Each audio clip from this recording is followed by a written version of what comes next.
श्री कृष्णा। आज हम गीता के 3rd चैप्टर को शुरू करने जा रहे हैं। सुनते हैं गीता के श्लोकों की संस्कृत, हिंदी और उसके अर्थों को गहरे से समझने और समझाने का एक प्रयास। अर्जुन उवाच जायसी चेत् कर्मणस्ते मता बुद्धि जनार्दन तत्किं कर्मणि घोरे मां नियोजनासी केशव। यही वाला है ना? हाँ, सेकंड भी है। ठीक पढ़ रहा हूँ। हाँ, व्यामी श्रेवणे श्रेणेव वाक्येन बुद्धि मोहयसी मे तदेकं वद निश्चयत येन श्रेयो अहमया प्यायुनायाम श्रेयो अहमया प्यायुनायाम। हाँ जी, विनोद जी अब इसका हिंदी पढ़ दो। नहीं, आप नहीं अच्छा। पढ़िए, हिंदी कोई और पढ़ेगा। हाँ जी, हाँ जी, हाँ जी। आप पढ़िए। हाँ, थर्ड श्लोक। अर्जुन बोले, हे जनार्दन, यदि आपको कर्मों की अपेक्षा ज्ञान श्रेष्ठ मान्य है तो फिर हे केशव, मुझे भयंकर कर्मों में क्यों लगाते हैं? सेकंड, आप मिले हुए हैं वचनों से मेरी बुद्धि को मानो मोहित कर रहे हैं, इसलिए इस एक बात को निश्चित करके कहिए जिससे मैं कल्याण को प्राप्त हो जाऊं। हाँ जी, बिम्बी जी जरा इसको एक्सप्लेन करिए। हाँ जी, अर्जुन इसमें भी अभी वही दुविधा में है और वो शुरू में जो श्री कृष्ण ने जो उससे बात करते आए हैं उसके अनुसार श्री कृष्ण ने कर्म की जगह, जैसे वो जो अर्जुन यहाँ पर कह रहे हैं कि कर्म की जगह आप ज्ञान को यदि श्रेष्ठ मानते हैं तो आप मुझे इतने कर्मों के उसमें क्यों उलझा रहे हो? आप मिले हुए से वचनों से मेरी बुद्धि को एक मिनट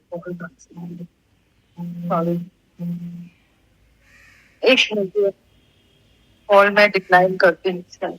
हाँ सॉरी।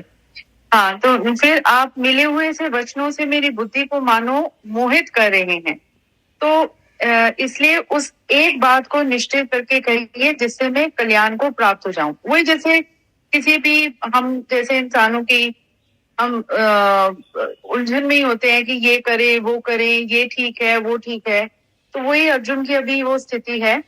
और जब कृष्ण कह रहे हैं तो उसको नेचुरली वो कृष्ण की बात, क्योंकि वो उस लेवल पर है ही नहीं, तो उस कृष्ण की बात नहीं समझ आ रही, तो वो कह रहे कि एक आप मुझे बताओ, इतनी सारी बातों में आप मुझे नहीं उलझाओ कि ये भी हो सकता है, ये भी हो सकता है, ये भी पद ठीक है, ये भी है, तो आप मुझे एक बताओ कि जिससे मैं कल्याण को प्राप्त हो जाऊं।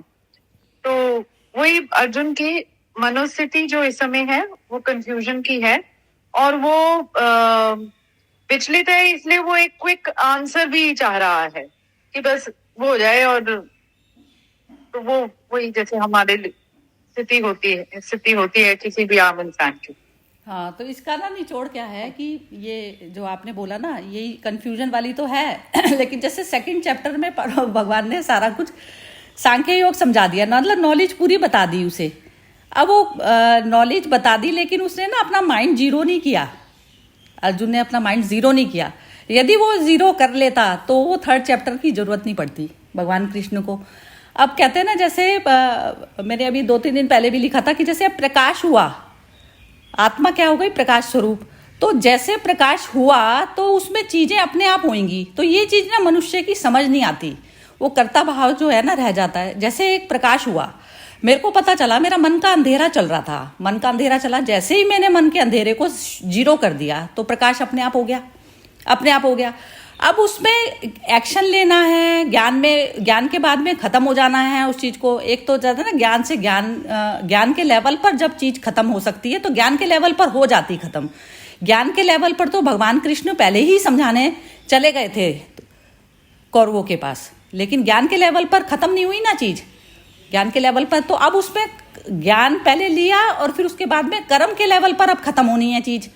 कर्म के लेवल पर खत्म होनी है, तभी तो महाभारत की पोजीशन बनी।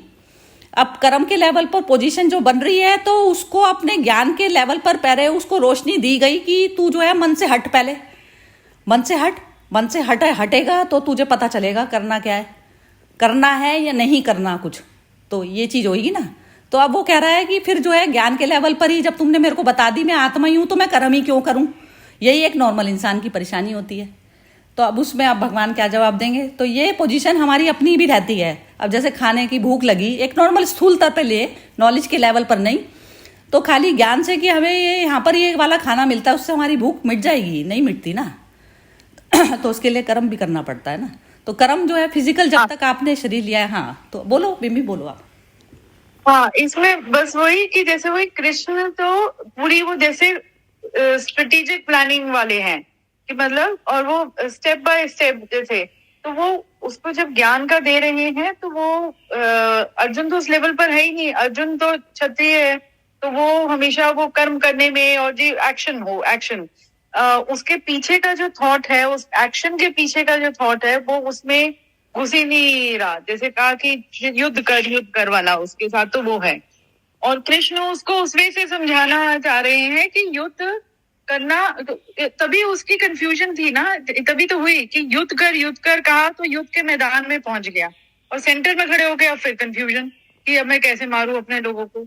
तो कृष्ण उसको मतलब उसके जो वो पढ़ते हैं वो ज्ञान के चक्षु उसको खोल रहे हैं कि क्यों तुझे मारना जरूरी है।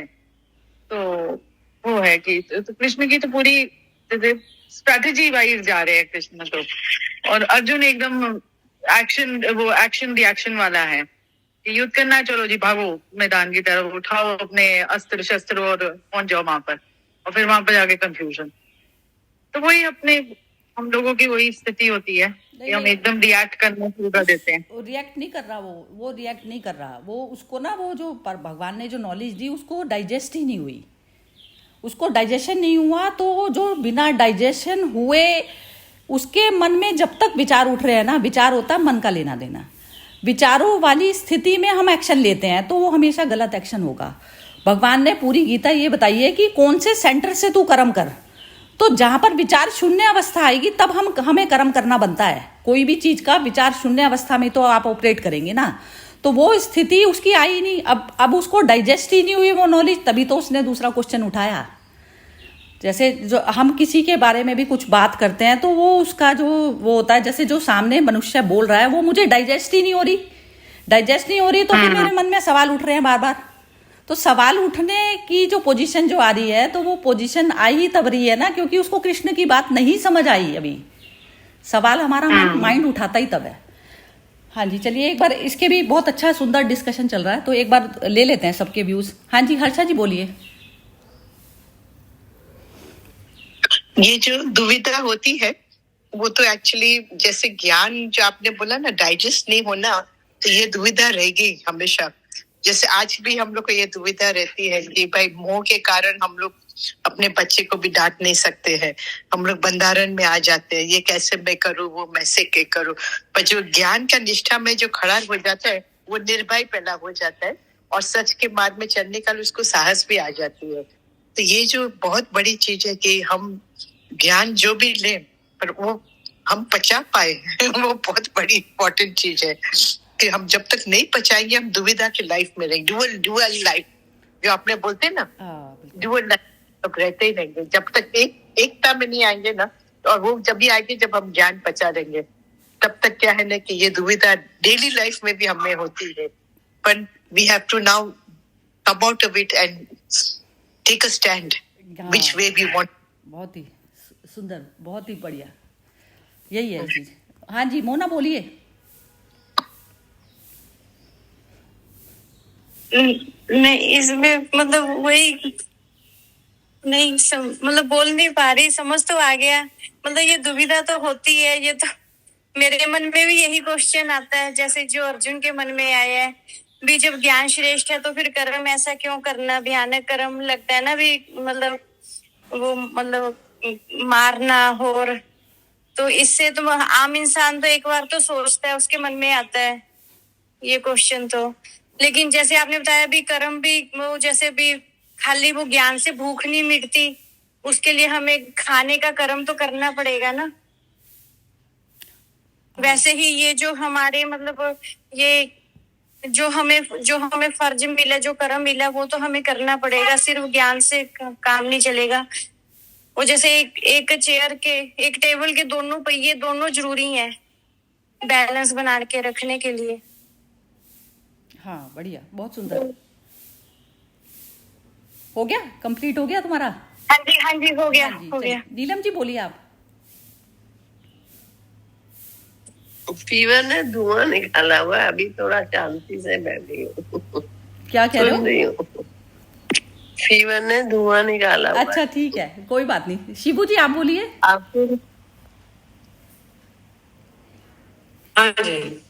तो मैं जो समझ पा रही हूँ उसमें कहीं ये बात है कि ये दोनों शरीरों की बात करी गई है, सूक्ष्म शरीर और वो शरीर जो अपने 3 प्रकार के शरीर होते हैं ना, सूक्ष्म, कारण और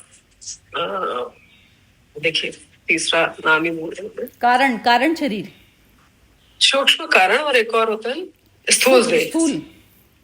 हाँ, स्थूल, सूक्ष्म और कारण शरीर। तो फिर यहाँ पर सांख्य योग में उन्होंने कहीं ना कहीं सूक्ष्म की ओर ले जाने की कोशिश की है, और कर्म योग बहुत जरूरी इसलिए क्योंकि उस स्थूल देह में हम रहते हैं, तो हम बिना कर्म किए जी ही नहीं सकते, जो मैं समझ पाए हूँ। कोई भी प्राणी, कुछ ना कुछ, सांस लेना भी कर्म है ना। तो हम आए हैं तो हमें कुछ ना कुछ कर्म करना है, और जो ये स्थिति है, ये इसको बैलेंस करने के लिए कहीं ना कहीं अर्जुन ने इस तरह का सवाल पूछा है। मतलब केशव इसका आंसर कहीं आगे देंगे कि ये क्यों सांख्य योग भी जरूरी है और क्यों कर्म योग भी जरूरी है, जिससे आपका लाइफ कितना बैलेंस्ड रहे। और ये युद्ध करवाना भी या करना भी एक आवश्यकता बन गई थी, क्योंकि पाप पर पुण्य की विजय होना आवश्यक था। तो वो माध्यम उन्होंने अर्जुन को चुना, और उस माध्यम को जब चुना उन्होंने, तो फिर उन्होंने सबसे पहले अर्जुन को बताया कि सूक्ष्म शरीर क्या है या हमारा सांख्य योग क्या है, हम उस पर कितने काम करेंगे, और अब वो कर्म योग पे ले जा रहे हैं। ऐसा मेरा समझ बन पा रहा। हाँ, ये जो आपने जो शरीरों की बात बोली ना, तो ये शरीरों की बात क्या होती है कि जैसे जब तक कारण मौजूद है ना, कारण मतलब कॉज जब तक आपका मौजूद है तो तब तक आप सही कर्म नहीं करते हैं। तो कॉज भी मेरे माइंड से निकला, और माइंड को सूक्ष्म शरीर बोला जाता है। और थर्ड जो होता है स्थूल बॉडी, जो हमने जो ली हुई है। अब एक बार विनोद जी से सुनते हैं, फिर उसके बाद में एक बार फिर बोलूंगी मैं इस पे। हाँ जी विनोद जी बोलिए आप। हाँ जी, नहीं, इसमें तो यही है कि वो अर्जुन थोड़ा कंफ्यूज हो गया है, और वो पूछ रहा है कि कर्म की अपेक्षा ज्ञान श्रेष्ठ है क्या, मतलब ज्ञान योग कर्म योग से श्रेष्ठ है, तो फिर मैं कर्म मतलब क्यों करूं।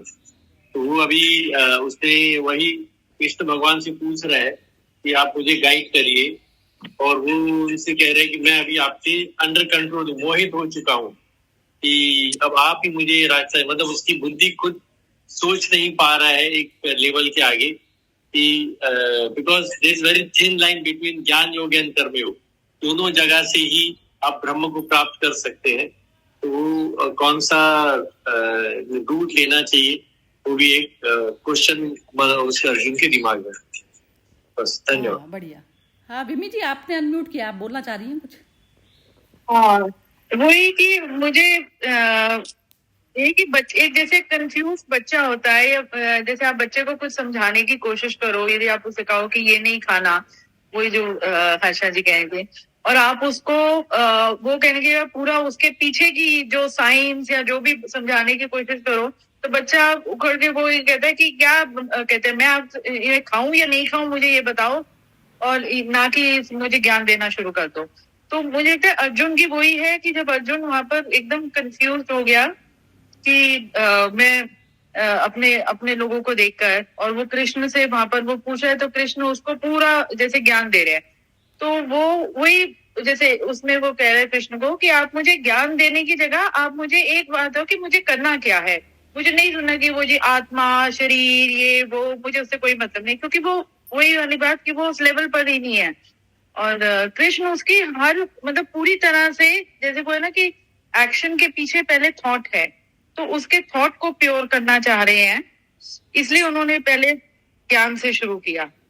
और पर वो उस लेवल पर नहीं है, तो अब कृष्ण अब दूसरा रूट अपनाएंगे that way. जैसे टीचर करता है या जैसे हम बच्चों के साथ करते हैं या कोई हमारे साथ ऐसे करता है कि दूसरी तरह से फिर समझा के उसको लाइन पर लाने वाली बात. हाँ, तो ये जो ठीक बोल रही हैं आप. मैं अभी बच्चे का ही मेरे दिमाग में भी यही उदाहरण आया था. तो ये जो ये ना लेवल क्या है ये वाला, जैसे एक जो ज्ञान जो दिया जाता है पशु पक्षी इनको तो दिया नहीं जाता ना. मनुष्य को मनुष्य इसलिए कहा जाता है क्योंकि उसने मन अपना आप का फॉर्म कर लिया. प्रकृति नेचर से प्राप्त हुआ मन. अब जैसे जो मन पे जो हमारे विचार आते हैं, तो विचार किसी हमें अननोन चीज के तो नहीं आते ना. तो विचार जो भी आते हैं तो जिनसे हमारा इंटरेक्शन रहता है तो उन्हीं के विचार हमारे माइंड को परेशान करते हैं. तो विचार शून्य अवस्था होता है अहंकार भाव से पूरी तरह से जीरो होना. जीरो मतलब शरीर भाव, मैंने शरीर को मुक्त कर दिया, मशीन को जो मैंने मुक्त कर दिया, मैं मशीन के साथ में अटैच नहीं हूँ. तो जब तक मनुष्य उस वाली लेवल पर नहीं पहुंचता तो उसको ना वो जो कर्म, जो हिंसा वाला जो कर्म दिखता है ना, तो वो कर्म में भेद करता है, उसकी भेद बुद्धि चलती है. वो कहता है कि किसी को प्यार करना तो वैसा है कर्म, और जो किसी को मारना जो है, जब तक मारना और प्यार करना दोनों एक ही लेवल नहीं हो जाता तो वो कृष्ण वहां से ऑपरेट करते हैं. वो शरीर भाव से मुक्त वाली अवस्था जो होती है विचार शून्य अवस्था. विचार शून्य अवस्था मतलब मैं बॉडी को एज ए इंस्ट्रूमेंट, मेरा बॉडी बिल्कुल फ्री है कर्म करने के लिए. बॉडी में मन बुद्धि अहंकार सब कुछ आता है. अब अहंकार कर्म करता है क्योंकि उसने शरीर लिया हुआ है. अहंकार ने शरीर का आवरण लिया हुआ है. तो अहंकार भाव ही हमारा शरीर से निर्मित होता है. उस चीज को हमें जीरो करना होता है सही कर्म करने के लिए. तो गीता पूरी तरह से ये बताई गई है कि सिर्फ एक अहंकार भाव से किया गया कर्म ही सिर्फ पाप होता है और वो ही हमारा जन्म बंधन का कारण बनता है. तो कहते हैं कारण को ही खत्म कर दो, कारण को ही खत्म कर दो. तो जब कॉज हमारा खत्म हो गया तो उसका इफेक्ट नहीं होगा ना. तो इसलिए शून्य तल बताया जाता है. तो वो वाला जो लेवल अब उसका लाना है. अब उसको वो कह रहा है हिंसा है. वो कह रहे हैं मशीनों में क्या हिंसा, एक मशीन ने दूसरे को मार दिया कर दिया तो उसमें हिंसा क्या हुई. जो मैं हूं, जो मैं तत्व है, तो वो तो कभी आता नहीं ना उस दायरे में. तो अब जो हर्षा जी जो बोल रही थी कि जैसे बच्चों में, छोटे बच्चे को तो चल जाता है, एक माँ अपना और फादर अपना पूरा कर लेते हैं. लेकिन एक जैसे बच्चा जो जैसे एक मैरिड हो गया बच्चा, तो उसमें हम लोग एक लिहाज रखते हैं कि एक शर्म रखते हैं कि उसमें जो है वो बुरा ना मान जाए, भला ना मान जाए, या रिश्ते खराब ना हो जाए. तो रिश्ते खराब होने तक का तो ठीक है, लेकिन आप जो सही लेवल पर यदि आप बैठ गए, जीरो लेवल पर आप बैठ गए, तो आप बोलेंगे तो सही ना. आप परवाह करेंगे यदि रिलेशनशिप की दिक्कत करेंगे, मतलब दूसरा इंसान माने या नहीं माने, आप बोलेंगे तो सही ना. तो बोलने पर ये नहीं कि हमने दूसरे को सुधारा. मेरे माइंड में जो विचार बना तो उस विचार को मैंने खत्म कर दिया. मेरे माइंड में विचार बना कि बच्चे ने यहाँ गलती की. अब मैं ये सोच रही हूँ कि बुरा मानेगा, तो मैंने अपने आप को प्योर वाले लेवल में नहीं लेके आई ना. तो मैंने दूसरे के लिए नहीं किया. विचार शून्य अवस्था मुझे अपने लिए करनी है. तो अब उसमें आप अपने आप ही ज्ञान से कि वो अपने आप समझेगा, अपनी नेचर उसको अपने आप टीच करेगी. इस लेवल पर करके भी आप अपने माइंड को जीरो कर सकते हैं. और एक लेवल ऐसा होता है कि नहीं बता ही दूं, मेरे माइंड में विचार बन रहा है, वो मुझे ही परेशान कर रहा है बार बार, तो मुझे परेशान कर रहा है, तो मैं एक बार बोल के क्लियर हो जाऊं, बोल के कर लूं. जो भी रिलेशन के जो कॉम्प्लिकेशंस होंगे वो देखी जाएगी. तो जब मनुष्य इस प्रकार निर्भय, जो इन्होंने बोला अभी कि एक बिल्कुल डेयरनेस आ जाती है, तो वो डेयरनेस आती ही तब है जब हम आत्मा भाव में रहने लगते हैं. तो आत्मा ही मेरा जो है, वो आत्मा मात्र में मेरे को एक रहना, स्थिर होना आना पड़ेगा. तो उसमें फिर मैं बाहर के जो भी कुछ मेरे बोलने के बाद में कॉम्प्लिकेशंस भी उठे तो मैं उसको सहन कर पाऊंगी. तो इस प्रकार से मैं अपने आप को ही प्योरिटी वाले लेवल में ला रही हूँ. ये चीज मनुष्य को पता होनी चाहिए. तो अब जब मैं किसी दूसरे के लिए कर्म करती हूँ तो मेरे मन में जो वो बनने लग जाते हैं ना कि मैंने अच्छा किया है. अच्छे के भी बनते हैं और बुरे के भी. जो ग्लानि भाव बनता है और जो सुप्रीमेसी वाला भाव बनता है, तो वो दोनों बनते ही विचार से हैं. क्योंकि कर्म करने के बाद में भी हम विचार में फिर चले जाते हैं. शून्य तल पर कर्म कर दिया, फिर विचार में चले जाएंगे. अब जैसे युद्ध में सारे बच्चे इसके भी चले गए थे, अर्जुन के या पांडवों के. तो लेकिन उसने तो ये सवाल नहीं पूछा था ना कि सारी ये इतनी हिंसा हो गई और मेरे बच्चे चले गए, केशव आपने जो है मेरे को युद्ध मेरे से क्यों करवाया. क्योंकि सारे लोग ही तो चले गए थे, नहीं आया ना. क्योंकि शून्य तल पर भगवान ने हर चीज शून्य लेवल पर करवाई उससे, स्टेप बाय स्टेप. तो इस प्रकार से ये जो है, पहले ये पूरी गीता ही उस पर है कि कौन से तल पर पहले आप बैठ जाओ, पहले ज्ञान से. तो फिजिकल लेवल की हर किसी को एक्सक्यूज है. फिजिकल लेवल पर आप जो भी कुछ करते हैं, जो नीड के लिए करा जाता है, उसमें नेचर की तरफ से आपको प्रोटेक्शन होती है कि नेचर उस चीज का कर्म नहीं उठाता. आपका कर्म हमेशा मनुष्य के मन से बनते हैं. हाँ जी, अब कोई बोलना चाहता है तो बोलिए, नहीं तो हम नेक्स्ट, हाँ जी शिवू जी आप बोलिए। नहीं, नेक्स्ट पे लेते हैं, सहमत हूँ। ठीक है, आप पढ़िए फिर दूसरा। लोके अस्मि अस्मिन् द्विविधा निष्ठा पुरा प्रोक्ता मया नघ ज्ञान योगेन सांख्यानां कर्म योगेन योगिनां। हाँ दो पढ़ दीजिए। अच्छा। न कर्मणा मनारंभा ने नष्कर्म्य पुरुषो श्रुते न च सनादवे सिद्धिम समधि गच्छति। हाँ जी पढ़िए विनोद जी, हिंदी पढ़िए। हाँ जी, ये तीसरा श्लोक। श्री भगवान बोले, हे निष्पाप, इस लोकों में दो प्रकार की निष्ठा मेरे द्वारा पहले कही गई है। उनमें से सांख्य योगी की निष्ठा तो ज्ञान योग से और योगियों की निष्ठा कर्म योग से होती है। इसका अर्थ भी है निष्ठा ज्ञान योग। पढ़ूं? हाँ जी पढ़ दीजिए, थोड़ा और क्लैरिटी आ जाएगी। निष्ठा का अर्थ है साधन की परिपक्व अवस्था तथा पराकाष्ठा का नाम निष्ठा है। और दूसरा सेकंड अर्थ है ज्ञान योग।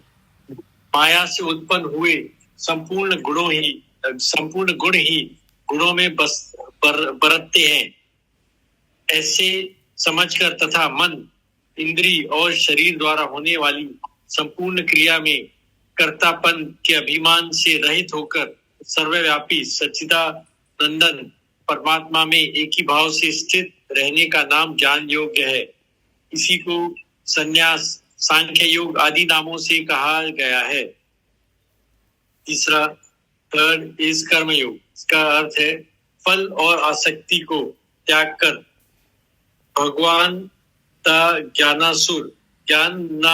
ज्ञानासार केवल भगवत अर्थ सम्मत बुद्धि से कर्म करने वाले का नाम निष्काम कर्म योग है।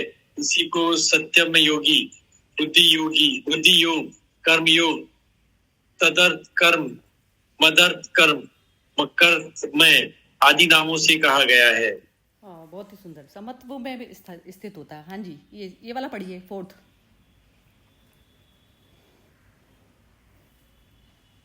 है। हाँ, मनुष्य न तो कर्मों का आरंभ किए बिना निष्कर्मता को यानी योग निष्ठा को प्राप्त होता है और न कर्मों के केवल त्याग मात्र से सिद्धि यानी सांख्य निष्ठा को प्राप्त होता है। हाँ जी, बस पांचवा तो नहीं। ये बिम्मी जी आप पढ़िए इसको, वो आप बताइए जरा।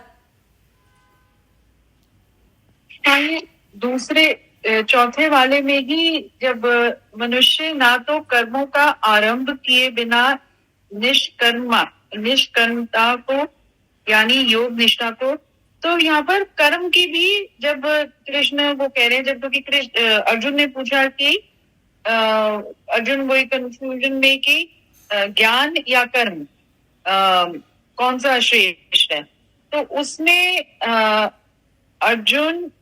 कृष्ण जो उसको समझा रहे हैं कि कर्म का भी अपना, कर्म के बिना नहीं है कि मतलब कर्म के बिना तुम वो योग निष्ठा को प्राप्त नहीं होता, तो कर्म भी जरूरी है, सिर्फ ज्ञान मात्र तक नहीं।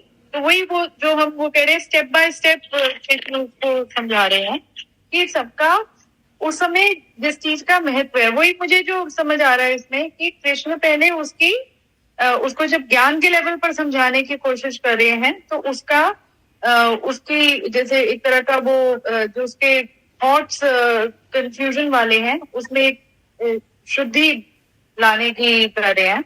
पर जब अर्जुन अभी भी कंफ्यूज स्टैंड कर रहा है, तो फिर उसको कर्म की भी महत्वता बता रहे हैं कि कर्म करना जरूरी है, ये नहीं कि ज्ञान तक ही सीमित रह जाओ, क्योंकि वो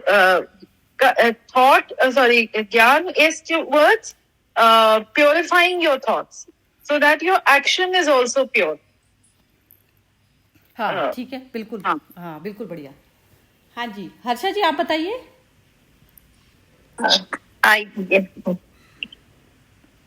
इसमें कैसे बोलते हैं ना कि चित्त शुद्धि की बहुत जरूरी है यदि हमको सही कर्म करना है तो। और वो तो हम लोग जैसे सेकंड चैप्टर में सांख्य योग में भी कृष्ण ने बहुत विशालता से सब समझाया कि how you have to purify your mind and then do the action.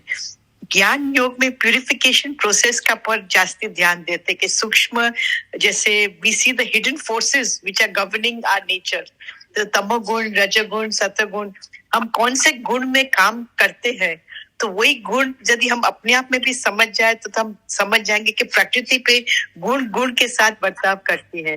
तो सत्व गुणी तक आना वो तो मुझे लगता है हम लोग के लिए तो पहले बहुत जरूरी है कि यदि हम सही ज्ञान को भी समझ पाए, क्योंकि यदि हमारे अंदर आसक्तियां होंगी तो वो कलर कर देती है हमारे थिंकिंग को, और diluted we get diluted with our own thoughts.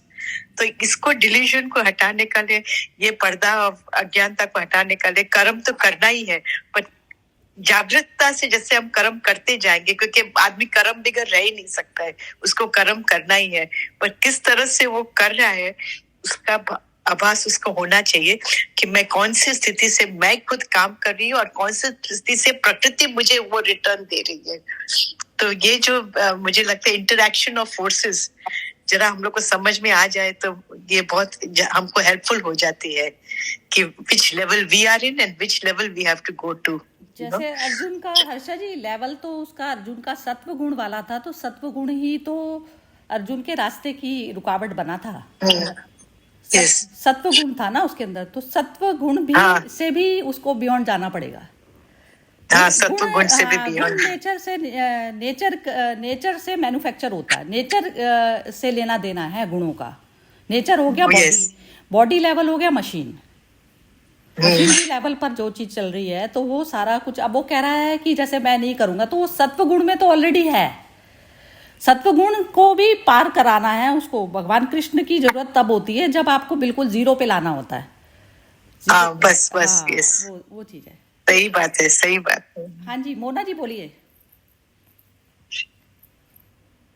नहीं जी, नहीं बोलना है, मतलब पीछे। ठीक है।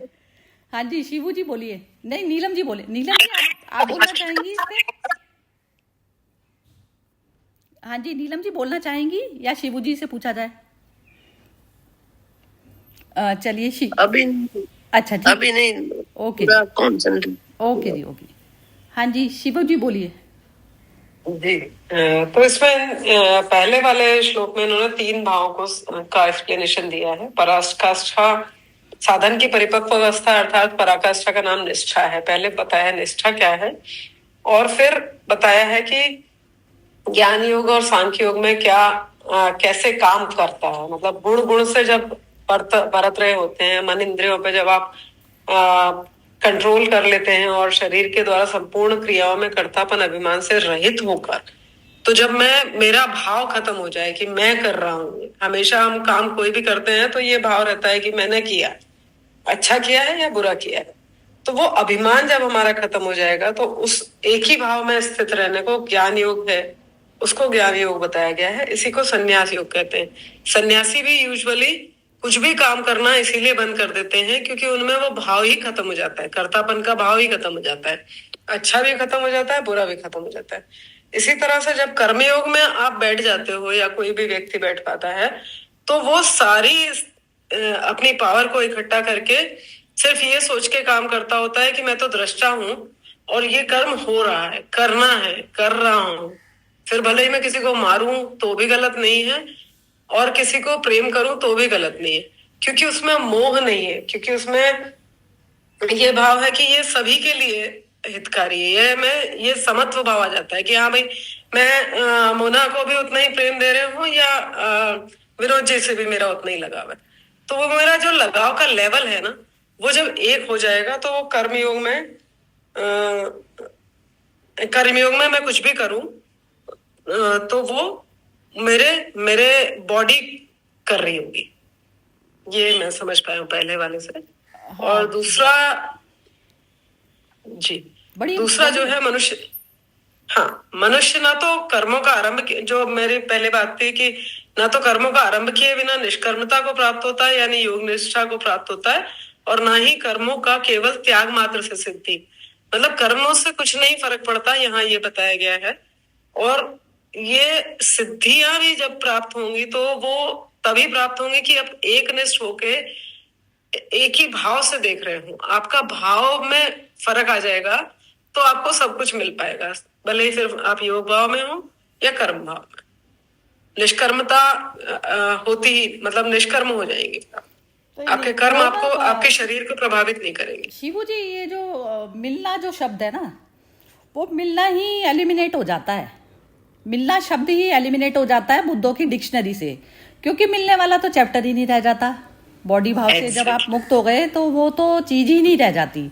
तो इस अवस्था, ये वाली जो अवस्था आती है ना, ये इसमें कह रहे हैं ना, जो पराकाष्ठा, ज्ञान की पराकाष्ठा निष्ठा मतलब है, तो वो डाइजेशन वही हो गई। डाइजेशन यदि उसका ठीक होता, 100% डाइजेशन होता, तो वो विचार मुक्त।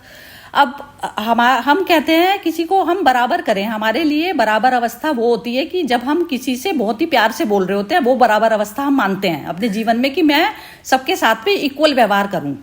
वो व्यवहार होता है, वो समभाव नहीं होता। समभाव एक आत्मा से निकली हुई चीज होती है। आत्मा भाव ये होता है कि जो मनुष्य में जो मन को स्ट्रांग बनाकर जो जिस चीज पे अड़के बैठ गया कि ये तो खिलौना मैं पकड़े ही रखूंगा। हम कहते हैं बच्चे को, नहीं तू दूसरी क्लास में चला गया बेटा, उसको छोड़ दे, अब तू हो गया इस चीज से। अब उसका अधकच्चा मन था, उसका किसी चीज में प्रेम था, सेकंड क्लास में कोई चीज थी, तो वो कह रहा है कि मैं तो जो है इसी में ही रहना चाहता हूँ। अब उसके अंदर जब शिक्षा उसकी पूरी नहीं हुई तो उसको वहीं पर सेकंड क्लास में ही उसको रखा जाता है। तो ये अवस्था भी आपकी आनी चाहिए कि आप पूरी तरह से परिपक्व अवस्था जो होती है उसको पराकाष्ठा बोला जाता है, 100% वाला। तो जहां पर भी आपका अधकच्चा मन रह गया ना, तो आपके अंदर विचार बने रहेंगे। तो विचार मुक्त अवस्था में बुद्ध लेके जाते हैं।